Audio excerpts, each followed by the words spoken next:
Assalamualaikum warahmatullahi wabarakatuh. Oke, baik. Selamat siang, Salma. Siang, Faisal. Gimana nih kabarnya hari ini? Alhamdulillah baik. Alhamdulillah baik ya. Habis ujian ya, Kak Salma. Ujian hari pertama offline. Oke, semoga kedepannya ujiannya lebih lancar lagi ya. Amin. Amin ya. Baik, di sini kita perkenalan dulu ya. Iya.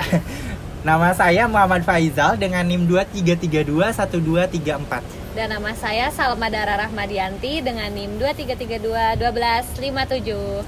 Di sini kita akan membahas terkait materi komunikasi politik. Video ini kita buat untuk memenuhi salah satu tugas mata kuliah komunikasi politik yang diampu oleh Mr. Herman. Oke, baik, langsung saja. Untuk politik itu sendiri apa sih? Boleh dong Kak Salma? Oke, makna politik menurut saya pribadi mencakup mengenai pemahaman bagaimana kita sendiri terhadap kekuasaan dan keputusan mempengaruhi kehidupan sehari-hari. Oke, baik. Nah, untuk politik sendiri menurut saya yaitu proses interaksi antara individu dan kelompok untuk mempengaruhi keputusan yang berdampak pada kesejahteraan bersama. Ini melibatkan strategi, negosiasi, dan kompromi untuk mencapai tujuan yang lebih besar. Oke, nah untuk politik ini menurutmu penting gak sih?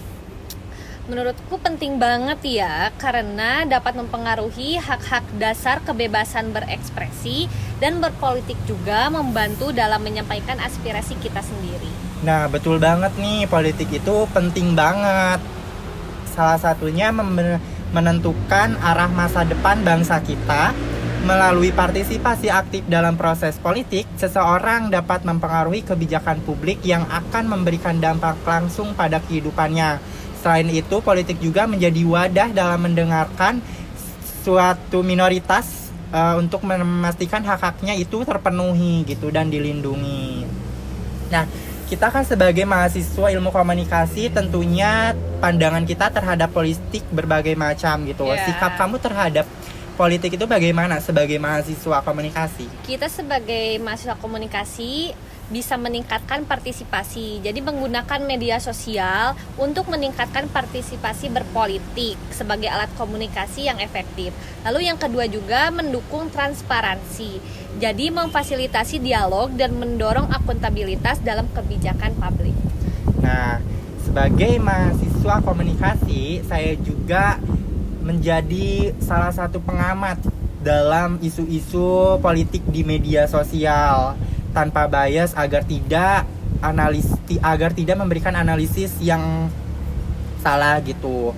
Selanjutnya saya juga menjadi partisipasi aktif, yaitu menggunakan kemampuan komunikasinya untuk membangkitkan kesadaran publik tentang pentingnya partisipasi dalam proses demokrasi, salah satunya ke keluarga ataupun masyarakat sekitar gitu. Nah, ada nggak sih contoh kamu dalam berpolitik di kehidupan sehari-hari? Oke, mungkin contohnya itu kalau dari saya sendiri menghadiri pemilihan umum dan memberikan suara untuk kandidat yang dianggap paling sesuai dengan nilai dan aspirasi aku sendiri. Oke, baik. Nah, untuk saya sendiri contohnya mungkin salah satunya diskusi kebijakan di dalam keluarga. Waktu itu saya sebelum masuk ke sini, saya berdiskusi atau berdialog dulu dengan keluarga dan bermusyawarah untuk memberikan keputusan apakah saya masuk universitas negeri atau swasta gitu. Namun di sana ada saran untuk menyarankan saya masuk ke swasta yang berbasis keislaman gitu agar menunjang itikad agama saya yang lebih baik lagi, seperti itu. Nah, selanjutnya pertanyaan terakhir nih, kita kan udah masuk ke dunianya zamannya media sosial yang udah melekat pada diri kita. Bener banget. Nah, politik ini dalam media sosial bisa menyampaikan bisa dijadikan pesan dalam berpolitik dan juga menerimanya gitu. Kak Salma sendiri sebagai penerima atau memberikan suatu permasalahan dalam politik-politik? Kalau dari aku sendiri sih lebih banyak nerimanya ya dari politik ini. Jadi aku jarang memberikan aspirasi politiknya kayak gitu. Jadi aku lebih banyak menerima masukannya kayak gitu sih. Nah, kalau aku sebagai pengguna media sosial dalam kehidupan tentunya mencari hiburan ya, tapi selain itu juga saya berkontribusi terhadap informasi-informasi atau isu-isu terkini. Salah satunya partisipasi diskusi di dalam Twitter. Saya biasanya berpartisipasi di dalam komentar untuk membahas isu-isu hangat dan berita-berita terbaru gitu. Selanjutnya saya